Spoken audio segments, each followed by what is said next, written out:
ketika orang bilang taati Al-Quran, nuruti Al-Quran, kita mengikuti Al-Quran, sebenarnya semua kita itu menaati Al-Quran juga pilih-pilih. Iya. Karena kan, gitu. ya karena banyak ayat yang nggak bisa diikutin. Salam saudara-saudara, berjumpa kembali bersama dengan saya di channel ini. Saya berdoa kiranya kabar kita selalu baik-baik saja. Amin. Video kali ini kita akan mendengarkan video cuplikan menarik tentang seorang Kumaila yang berani membahas tentang hal-hal sensitif, dan walaupun beliau banyak menyerang beliau, tetapi beliau tetap berani menyuarakan kebenaran. Teman-teman, mari kita tonton videonya. Semoga kita mendapatkan pengetahuan. Berikut videonya. Relasi suami istri sekarang kan dinamika interaksi antara laki-laki dan perempuan tentu nggak kayak dulu gitu. Sorry, tadi Anda mula-mula menyebut budak. Iya. Oke, boleh nggak dibantu? Ini saya yakin ini kan penontonnya dari barangkali yang ahli sampai yang seperti saya, orang lagi baca-baca aja dari berbagai sumber kan. Bisa nggak dijelaskan kenapa menurut Anda itu masuknya apa? Hukum atau moral tentang perbudakan? Iya. Itu adalah sesuatu yang sudah tidak lagi relevan untuk masa sekarang. Atau sebetulnya di Quran dikatakan bagaimana? Sekarang nggak relevannya di mana? Iya, karena udah nggak ada budaknya. Dan kalau misalnya kita memperbudak orang gitu, itu kan pelanggaran HAM berat. Sekarang. Saya mau tanya, memang di dalam Quran tidak ada? Tidak ada apa? Pelarangan terhadap perbudakan? Pelarangan terhadap perbudakan nggak ada, tapi membebaskan budak adalah perbuatan baik ada. Jadi memang dikampanyekan untuk kalau kamu punya budak, betapa baiknya kalau misalnya dibebaskan, atau kita misalnya membeli budak untuk kita bebaskan gitu. Jadi ada penalti-penalti syariat yang kita tuh bisa menebus pelanggarannya dengan membebaskan budak. Kalau dulu tuh itu opsi. Kan misalnya ada kan Bang Ade mungkin pernah dengar kalau misalnya kita ngebatalin puasa, kita bayar fidyah gitu, ngasih makan orang yang butuh. Nah, itu opsi lainnya selain memberi makan orang yang butuh, kita juga bisa membebaskan budak, opsi saat itu gitu. Tapi dengan kata lain bahwa sebenarnya Islam tidak pernah melarang perbudakan. Tidak, tapi aku sempat mikirin itu juga gitu ya, kalau misalnya sangat menjunjung tinggi kemanusiaan, kenapa tidak dilarang right away gitu? Betul. Kenapa tidak dikampanyekan ini bebaskan semua budak gitu? Bisa jadi mungkin karena takut ekonomi kolaps kali ya, karena kan perekonomian itu berjalan dengan tenaga budak yang tidak dibayar. Waktu itu kan Mekah kan kota dagang, dan yang karyawan-karyawan itu kan budak, dan budak itu kan gak digaji gitu. Jadi kalau misalnya mungkin Islam tiba-tiba ini perbudakan dilarang gitu, pasti resistensinya bukan cuma yang dari agama lain, tapi dari pengusaha-pengusaha yang berkuasa mungkin ya. Ini aku berusaha memahami making sense dari kenapa waktu itu tidak dilarang. itu. Tapi kan artinya kita tiba pada kesimpulan bahwa aturan-aturan di dalam Quran itu sendiri ya, itu sangat bergantung kepada kondisi di waktu ini. Anda sudah mengatakan kontekstualisasi, misalnya soal perang ya, bahwa perang dalam keadaan tertentu bahkan diminta untuk dilakukan ya. Tapi overall sebetulnya semangatnya adalah damai kan? Iya. Ya. Nah, sekarang soal perbudakan. Jadi kita harus jelas nih, buat penonton juga harus jelas bahwa Islam tidak pernah melarang perbudakan. Ya. Tidak, iya. Dan kemudian betulkah dikatakan bahwa di dalam Islam itu ada ayat-ayat, di dalam Quran ada ayat-ayat yang mengatakan bahwa pria-pria ini bisa meniduri budak-budak perempuannya? Iya, bisa. Itu salah satu kegunaan budak. Bisa dipakai. Bisa dipakai. Cuman mungkin ini ya, jadi perbudakan itu bukan ditegakkan oleh Islam gitu. Jadi maksudnya norma itu udah ada dari udah lama banget. Ketika Islam lahir dia sudah ada dan memang sudah berlaku gitu. Dan memang iya, budak itu boleh digauli secara seksual, dan itu memang diatur dalam fikih gitu. Jadi kalau misalnya punya budak ya boleh digauli dan boleh dihamili juga boleh. Dan anaknya menjadi anak dia. Anaknya jadi tuan, tapi anaknya nggak bakal jadi budak. Tidak jadi budak ya. Tapi artinya, dan kata lain, penonton harus tahu ya, kita semua harus tahu nih, bahwa di dalam Islam ini isunya bukan cuma soal poligami nih, tapi bahkan sebetulnya kalau saja di saat ini masih ada budak itu bisa memang digauli oleh majikan. Saya mau tanya, apakah menurut Anda apa yang terjadi di Saudi, kan kita sering mendengar bagaimana tenaga kerja Indonesia yang berangkat ke sana, itu kemudian digauli oleh majikannya, oleh ya majikan dalam artian orang yang menggajinya. Itu berkorelasi nggak ya? Aku nggak tahu, aku nggak bisa menyebutkan itu korelatif, tapi aku akan nyebutnya itu tempat yang nggak aman sih buat perempuan bekerja. Saudi ya, ya. Karena mungkin cara pandang abad ke-7 itu masih bertahan. Karena perempuan, kayaknya hingga baru-baru ini perempuan di Saudi itu kan nggak boleh kerja. Kayak baru-baru ini aja boleh kerja. Iya, memang. Jadi mungkin para laki-laki di sana mungkin melihat perempuan yang bekerja itu tidak ada yang jaga gitu. Jadi mereka merasa tidak melanggar apapun ketika memperkosa perempuan itu gitu. Nah, karena konteksnya juga gitu, budak itu kan cuma boleh digauli oleh tuannya. Nah, kalau misalnya budak itu diperkosa oleh tuan orang lain, itu berarti dia melanggar hak tuan pemilik budak, bukan melanggar hak budaknya. Si perempuan karena secara konsep budak itu tidak punya hak atas dirinya sendiri gitu. Wewenang atas diri budak itu adalah pada tuannya. Pada tuannya, oke. Sebetulnya itu kembali menunjukkan betapa mungkin ini memperkuat, mengkonfirmasi apa yang Anda katakan bahwa ajaran-ajaran itu mungkin bukan semua ajaran ya. Itu bisa menjadi tidak relevan dalam kondisi sekarang. Iya, karena dulu kan kita belum, umat manusia ini belum mendevelop konsep hak asasi manusia. Itu kan konsep yang relatif baru ya gitu. HAM ini ya? HAM ini kan relatif baru kan, baru nggak tahu setelah perang dunia kedua. Yang dirumuskannya? Nggak, lebih awal. Saya nggak berani menjawabnya sekarang karena saya harus mengingat-ingat apa yang berkaitan sama Magna Carta atau apa gitu ya. Itu tapi, mungkin dan bertahap juga sih, jadi nggak tahu finalisasinya. Sebetulnya pasca Renaissance.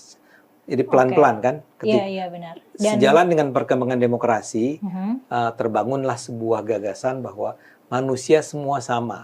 Dan karena itu mereka masing-masing, setiap manusia itu punya hak asasi yang sama. Ya, dan Islam to some extent sebenarnya punya konsep itu. Jadi memang tadinya kan sangat hierarkal sekali. Jadi ada suku yang kuat, ada suku yang lemah. Kadang-kadang suku yang lemah nih ditindas sama suku yang kuat. Gitu. Nah, setelah ada Islam, jadi semua orang Islam tuh sama di mata Tuhan gitu. Jadi to some extent mengarah kemanusiaan mengarah secara progresif tuh iya gitu. Oke, karena Anda menyebutnya, saya merasa harus mengomentarinya ya. Anda mengatakan bahwa Islam itu mengatakan bahwa Tuhan memandang kita semua sama. But at the very same time, ada budak. Gimana Anda menjelaskan itu? Nah iya, itu makanya. Makanya aku tadi bilangnya to some extent. Ya. Karena belum nyampe ke level konsep kemanusiaan yang kita pegang sekarang. Ya, jadi mungkin dulu ketika tuan memperkosa budaknya gitu, ya dia merasa dia berhak untuk itu. Ya ini kan lu punya gue gitu. Ya. Tapi bahkan istilah yang dipakai tidak boleh memperkosa. Iya, bukan memperkosa sih, itu hak dia gitu. Itu hak dia. Nah, tapi kan kalau kita lihatnya dengan kacamata kita sekarang, oh nggak boleh, ini pelanggaran terhadap hak budak itu terhadap tubuhnya sendiri gitu. Nah, konsep itu kan yang tidak dimiliki oleh mereka pada saat itu. Iya.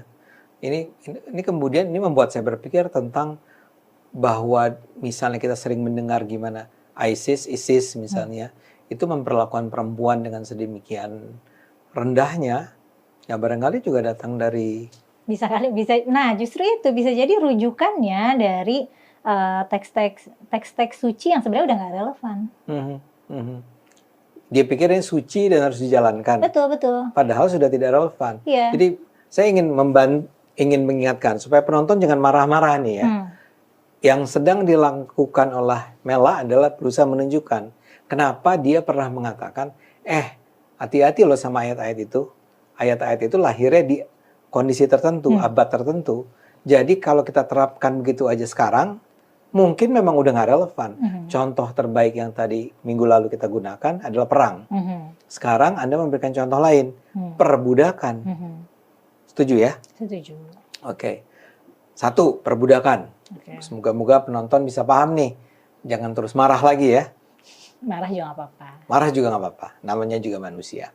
Selain perbudakan, apalagi yang menurut Anda contoh tentang tidak relevannya apa yang diatur di Al-Quran? Mungkin etika rumah tangga kali ya. Etika rumah tangga? Iya. Apa tuh maksudnya? Ada di surat An-Nisa tuh ada tentang kalau misalnya istri kamu nggak nurut, itu atau istri melakukan nusyus tuh semacam pemberontakan ya, semacam nggak nurut, dipisahin dari ranjang atau dipukul gitu. Itu kan udah kayaknya nggak usah dipraktekkan, nggak apa-apa deh. Maksudnya sekarang tuh suami istri bisa ngobrol kok, bisa menjadi orang dewasa yang sama, yang setara gitu, terus mengkomunikasikan apa maunya satu sama lain, terus ketemu groundingnya di mana nih gitu, sepakatnya gimana gitu. Nah mungkin juga itu karena dulu menganggap perempuan itu ya perpanjangan laki-laki gitu, fasilitas buat laki-laki. Jadi aku sih mungkin ini agak kasar, cuman itu kan kayak ngedisiplinin hewan ternak ya nggak sih, atau hewan peliharaan gitu. Kalau misalnya dia nakal gitu, pukul. nakal gitu, ya udah kamu masuk kandang gitu. Terus kalau misalnya udah masuk kandang masih nakal, pukul gitu. Itu kan kayak nertibin hewan gitu. Sebenarnya kan itu udah nggak perlu lagi. Di masa itu memang begitulah ya, relasi suami istri seperti itu. Ya di Qurannya begitu, berarti kan itu representatif ya. Ya. Bisa jadi sebenarnya Nabi Muhammad enggak. Kalau Nabi Muhammad bisa jadi enggak karena ya? Terutama ke Ibu Khadijah ya, karena Ibu Khadijah kan dulu bosnya. Terus gap usianya jauh ya, Ibu Khadijah tuh jauh lebih tua dari Nabi, beda 15 tahun mungkin. Oh ya, selama itu ya? Iya, jauh, udah mah mantan bosnya. Udah gitu kan Nabi Muhammad ini kan yatim piatu, penggembala, dan Khadijah ini adalah wanita terpandang gitu. Aku sih enggak, dan mungkin itu alasan kenapa Nabi tidak mempoligami Khadijah, segan pasti. Dan bisa jadi pemodal dakwah pertama kita Ibu Khadijah. Karena beliau sangat kaya raya. Ada tuh beberapa ahli sejarah yang mencoba mengkuantifikasi kekayaan Khadijah, dan itu kayak luar biasa kaya gitu. Aku juga lupa berapa. Ya. Setara berapa ya. Tapi apakah kemudian Nabi Muhammad melakukan hal serupa? Artinya mungkin bersikap santun, bersikap nggak pakai mukul gitu ya terhadap istri-istri dia berikutnya? Nggak pernah, justru Aisyah biasanya tentang relasi suami istri yang banyak meriwayatkan itu Aisyah. Aisyah tuh sering menekankan betapa Nabi itu memperlakukan istri-istrinya dengan lembut sih. Gitu. Jadi sepertinya kalau dari sisi Nabi nggak ada testimoninya nih apa Nabi melakukan kekerasan gitu. Tapi apakah memukul itu boleh? Di Quran bilangnya boleh, meskipun ada nih penafsiran-penafsiran yang baru yang memakai kacamata feminisme. Katanya kata idrib di situ tuh artinya bukan mukul gitu, mungkin artinya membelai. Enggak ya? Artinya kayak dikasih jarak atau apa, karena memang kata doroba itu bisa berarti banyak hal ya di dalam bahasa Arab. Salah satunya pukul. Iya. Dan sebenarnya di dalam konteks itu mukul itu ini sih, maksudnya masuk akal karena kan ini konteksnya ini istri nggak nurut, pisahin, kalau misal masih nggak nurut pukul gitu. Maksudnya itu kan koheren ya terasanya gitu. Ya, saya nggak tahu apakah Anda dengan sengaja memilih cari contoh yang rada-rada aman untuk dibicarakan dengan mengatakan bahwa yang contoh yang tidak relevannya adalah memukul ya. Tapi kan dalam hal pernikahan salah satu mungkin ya apa yang disebut sebagai syariat atau hukum lah ya di dalam Islam yang kemudian sekarang itu bisa menjadi problem besar buat masyarakat modern adalah poligami. Apakah menurut Anda poligami itu salah satu contoh lain dari ketidakrelevanan ajaran Islam di abad ke-7 dengan abad 21? Jadi gini Bang, waktu ayat poligami turun, para sahabat itu sibuk nyerein istrinya. Karena istri-istrinya pada lebih dari 4. Nah, habis itu dibatasin jadi 4. Mereka pada galau, masa aku harus menceraikan istriku ini gitu. Tadinya banyak.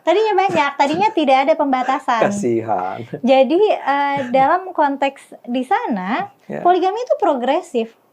Dari banyak. Iya. Nah, kalau banyak kan takutnya nggak kurus, terbengkalai. Karena kan di situ kan konsepnya perempuan secara umum itu nggak berdaya ya. Kadang-kadang ada nih yang bilang enggak, perempuan di sana berdaya. Coba lihat Aisyah, coba lihat Khadijah. Ya itu kan putri-putri bangsawan yang memang dihormat, dari keluarga yang dihormati dan mapan gitu. Tapi perempuan pada umumnya ya dianggap warga kelas 2 lah gitu. Nah, jadi memang perempuan itu beruntung kalau misalnya dia ada yang nikahin, karena kan jadinya ada yang menghidupi. Jadi relasi suami istri saat itu tuh, suami itu memang sumber penghidupan. Nah kalau sekarang kan banyak nih perempuan-perempuan yang memilih tidak menikah karena bisa menghidupi dirinya sendiri gitu. Udah nggak ngeliat lagi kayak, udah tidak melihat suami itu sebagai sumber penghidupan gitu. Mungkin pasangan hidup gitu, mungkin ya untuk hal-hal yang romantis, tapi tidak lagi sebagai penghidupan secara mutlak gitu. Di lanskap modern sekarang kan banyak yang begitu. Tapi ketika lagi zaman Nabi kan suami itu penghidupan. Nah jadi perempuan itu ya beruntung kalau ada yang menikahi. Nah laki-laki kadang ya udah karena nggak ada batasnya, nggak ada hukum yang membatasi jumlah istri, ya udah banyak-banyakan aja. Dan banyak istri itu juga nunjukin power, karena itu nunjukin kalau dia punya banyak istri dia powerful. Betul, dia dilihat powerful karena wah dia kaya raya gitu, kelihatan kaya raya. Dan yang kayak gitu kan masih penting di sana gitu. Kalau sekarang kan orang kaya nggak terlalu kelihatan ya. Kita nggak tahu nih asetnya Bang Ade, saham mungkin punya saham apa berapa gitu kan, aku nggak bisa tahu. Kalau dulu tuh namanya kekayaan kelihatan tuh kelihatan, karena kan kekayaannya itu kebun, hewan ternak, istri gitu, jadi sangat terlihat gitu. Oke, sekarang Anda kan berusaha menunjukkan bahwa sebetulnya jumlah 4 itu adalah representasi dari konteks tertentu yang justru menunjukkan bahwa dengan turunnya ayat tersebut kepengen dikurangin nih. Malah kan ada empasisnya itu 1 itu lebih baik buat kamu. Nah, tapi kan sekarang pertanyaan tetap 4. Kan ini argumen orang yang tetap ngotot bahwa terlepas dari apakah itu tujuan awalnya semula adalah mengurangi, tapi tetap diizinkan untuk punya, ya kan? Nah, dalam hal itu, apakah Anda akan mengatakan juga itu juga contoh lain tentang soal 4 itu? Kalau sekarang kan jelas kita tidak menerima, atau banyak orang tidak menerima kan? Banyak orang tidak menerima, tapi kayaknya di tempat kampung-kampung gitu masih dimaklumi. Sekarang kita bicara tentang, barangkali saya nggak tahu, tapi barangkali kita secara umum bicara tentang kayak norma globalnya gitu ya. Iya, norma globalnya itu Fraunhofen gitu ya. Ya. Ya iya, tapi kan memang itu sudah dikodein, sebenarnya udah dikodein 1 itu baik gitu. Ya, tapi hukumnya tetap 4. Tapi hukumnya boleh 4. Jadi 4 itu opsi. Bahkan menganjurkan bukan? Anjurannya 1. Bukan dibilang boleh 1, boleh 2, boleh 3, boleh 4. Tapi fa in khiftum alla ta'dilu fa wahidatan wa ma malakat aymanukum. Jadi lebih baik kamu ambil 1 aja dari istri. Kamu punya istri 1 aja, atau ambil istri dari budak kamu aja. Jadi budak dijadiin istri gitu. Dimerdekain dari istri. Tapi tetap sebagai pria nih saya mau bilang, bagi banyak pria tetap orang akan mengatakan dalam Islam 4 itu boleh. Boleh mah boleh. Nah, sekarang menurut Anda itu masih bisa dipertahankan nggak? Nah ini aku juga agak bingung ya. Kalau misalnya di masyarakat yang kesenjangan ekonominya tinggi. Oke. Aku rasa itu masih bisa deh. Maksudnya itu masih bisa karena itu Anda dikontekstualkan. menyebut kampung tadi ya. Iya, jadi perempuan-perempuan yang rentan, yang memang tidak punya keterampilan untuk sustain dirinya sendiri, mungkin bagi mereka juga mereka akan merasa beruntung kalau misalnya ada yang ngambil mereka jadi istri kedua atau istri ketiga, istri keempat. Tapi mampu misalnya. gitu ya? Iya, tapi mampu. Ini kalau lagi ngomongin konteks ekonomi ya. Jadi mungkin pada konteks masyarakat yang begitu mungkin masih bisa. Ya. Oke, tapi barangkali kita bicara tentang masyarakat yang rata ekonominya, ya seperti kota-kota kita lah ya, kota besar kita, mungkin kayaknya sih tidak lagi. Iya, akan sulit menemukan perempuan yang berpendidikan, yang mapan secara ekonomi, itu mau untuk berbagi pasangan sih. Karena buat apa gitu jadinya buat tapi saya mau bilang mungkin Anda terlalu over ini punya pemahaman yang berlebihan tentang para perempuan. Enggak, itu terjadi di kalangan kelas menengah perempuan-perempuan muslim. Oh, itu karena tapi aku akan bilang mungkin itu agak dimanipulasi ya. Karena aku tuh pernah nonton wawancara ada bapak-bapak yang punya istri 2, terus dia tuh bilangnya ya perempuan itu seperti komputer, tinggal kita input aja programnya dia akan nurut gitu. Jadi mungkin melibatkan manipulasi gitu. Jadi meskipun dia tidak rentan secara ekonomi, mungkin memang secara intelektual rentan gitu, mudah dimanipulasi gitu. Oke. Tapi pada intinya adalah bahwa memang ada persoalan dengan menerapkan apa yang dulu dikatakan sebagai sesuatu yang boleh atau dianjurkan Iya, pada era sekarang. iya. Ini buat penonton juga, ini contoh tentang orang yang masih juga ngotot bahwa poligami itu dianjurkan, poligami dianjurkan. Mudah-mudahan bisa baca ulang nih ya. Iya, meskipun aku tidak bisa bilang sepenuhnya nggak relevan ya dengan konteks-konteks tadi Yang gitu. tadi, Atau ya. bisa jadi juga ada, meskipun ini agak sulit untuk dibayangkan, tapi mungkin bisa aja kali ada tiga pasangan, maksudnya suami, kan soalnya ada cerita-cerita di mana istri pertama dan istri kedua ini harmonis sama suaminya. Aku juga pernah jadi aku tuh pernah lulus SMP, aku nggak langsung masuk SMA. Aku pesantren tradisional dulu. Dan 2 dari pesantren tempat aku tabarukan itu bunyainya 2. Dan biasa aja. yang pertama drama banget. Oke. Yang pertama drama banget, ibunyaiku menangis terus. Yang di pesantren satunya lagi, mereka akur sekali dan terlihat seperti saling membanggakan satu sama lain gitu. Kayak saling, kayak kelihatannya sangat baik-baik aja gitu. Jadi itu lumayan ngubah persepsi aku soal poligami sih. Kayaknya masih mungkin membangun rumah tangga yang harmonis gitu dengan 2 istri. Tapi kita tidak sedang berdiskusi tentang poligami ya. Kita sedang mencari contoh tentang, buat penonton ya, saya sedang berusaha mencari contoh untuk menunjukkan argumen Mela bahwa dia tidak lagi bilang bahwa agama tidak diperlukan lagi. Tapi apa yang tertera, apa yang tercantum di dalam misalnya Al-Quran, itu harus dibaca dengan sedemikian kritis, supaya kita jangan terjebak pada sesuatu yang sebetulnya cocoknya di abad ke-7, kita lakukan juga di abad 21 kan? Iya. Ini saya sebenarnya pengen tanya terus, tapi yang terakhir aja deh. Ya. Warisan. Sebenarnya ayat waris di Al-Quran adalah ayat yang paling panjang dan paling detail ya. Jadi diatur. Tapi sebenarnya ayat waris itu tidak memiliki kekuatan yang lebih tinggi dari wasiat gitu. Jadi ketika pewaris itu punya wasiat, hukum waris nggak diberlakukan dengan strict, nggak apa-apa. Itu ada dalam Al-Quran?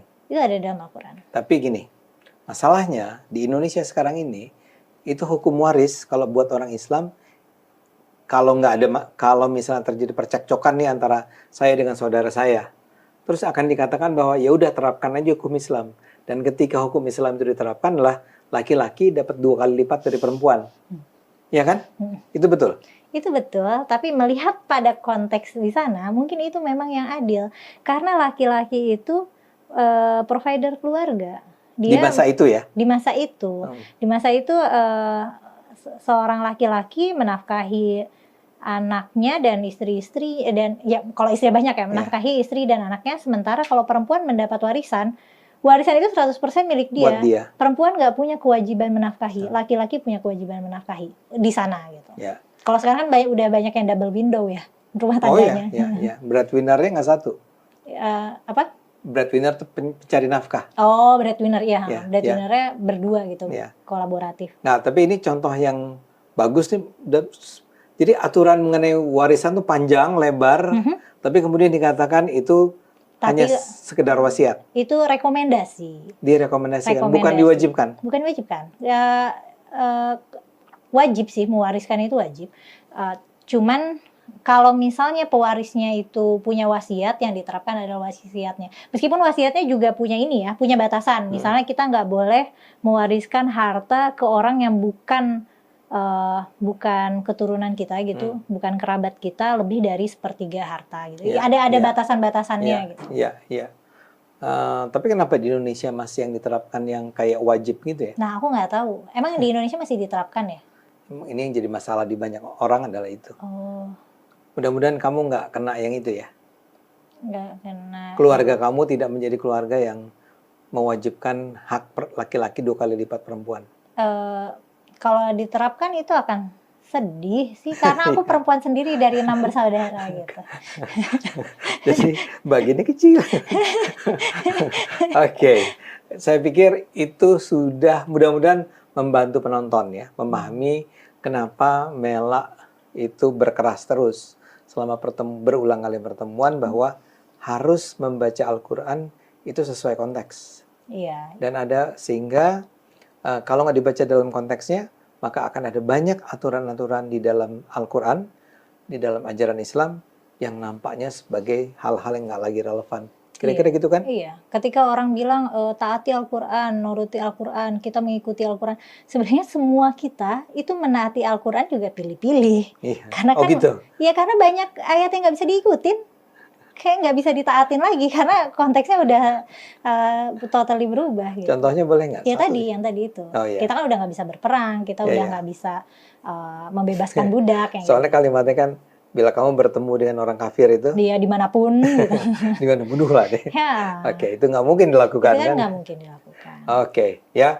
Jadi tolong para penonton, kalau memang punya argumen, silahkan kirim loh ke kita, ya. Dan nggak perlu, saya sih menyarankan janganlah menjudge, misalnya orang kayak Mela atau kayak saya nih. Saudara-saudara, itulah dia video yang baru saja kita tonton tadi videonya. Bagaimana seorang Kumaila berani mengatakan bahwa banyak ayat-ayat kitab suci yang mereka percayai tidak bisa mereka ikuti. Artinya mereka memilah-milah. Saudara, kita sebagai orang-orang Kristen bersyukur sebab kita ditetapkan menjadi pengikut Kristus. Dalam kitab Timotius dikatakan bahwa Alkitab yang kita percayai adalah firman Tuhan yang mampu mengajar kita, mampu menuntun kita dalam kebenaran, bahkan mampu memberikan kepada kita kecerdasan. Nah, saudara, kita bersyukur akan hal itu. Sehingga Alkitab, yaitu firman Tuhan, yang kita pelajari, yang kita baca, yang kita renungkan, boleh kita ikuti. Sehingga kehidupan kita boleh menjadi semakin baik. Sehingga kita yang tadinya salah dalam mengambil tindakan, kita tahu bahwa apa yang kita lakukan itu salah. Sehingga kita bisa berubah lewat pengetahuan kita akan Alkitab atau firman Tuhan. Dan kita yang tadinya tersesat, kita mengetahui kita tersesat, sehingga kita berjalan dalam kebenaran firman Tuhan. Dari manakah kita tahu? Yaitu ketika kita membaca Alkitab dan ketika kita merenungkan Alkitab. Karena Alkitab adalah firman Tuhan. Dan kita tahu firman Tuhan itu adalah kekal selama-lamanya. Langit dan bumi ini akan berlalu, tetapi perkataan Tuhan yang kita percayai, yang kita ikuti tidak akan pernah gagal dan tidak akan pernah berlalu dari dalam kehidupan kita. Itu sebabnya, saudara, mari kita semakin banyak lagi membaca Alkitab dan belajar Alkitab, dan semakin banyak lagi merenungkan firman Tuhan yang tertulis dalam Alkitab. Dan saya yakin kehidupan kita akan semakin baik, karena semakin banyak kita mengerti tentang kebenaran, maka semakin hidup kita akan diubahkan dan semakin hidup kita akan menjadi lebih baik lagi. Nah, teman-teman, kiranya video yang saya bagikan ini boleh memberikan kepada kita pelajaran penting dan menguatkan iman kita kepada Yesus Kristus, kepada firman yang tertulis dalam Alkitab. Kiranya Tuhan memberkati. Salam.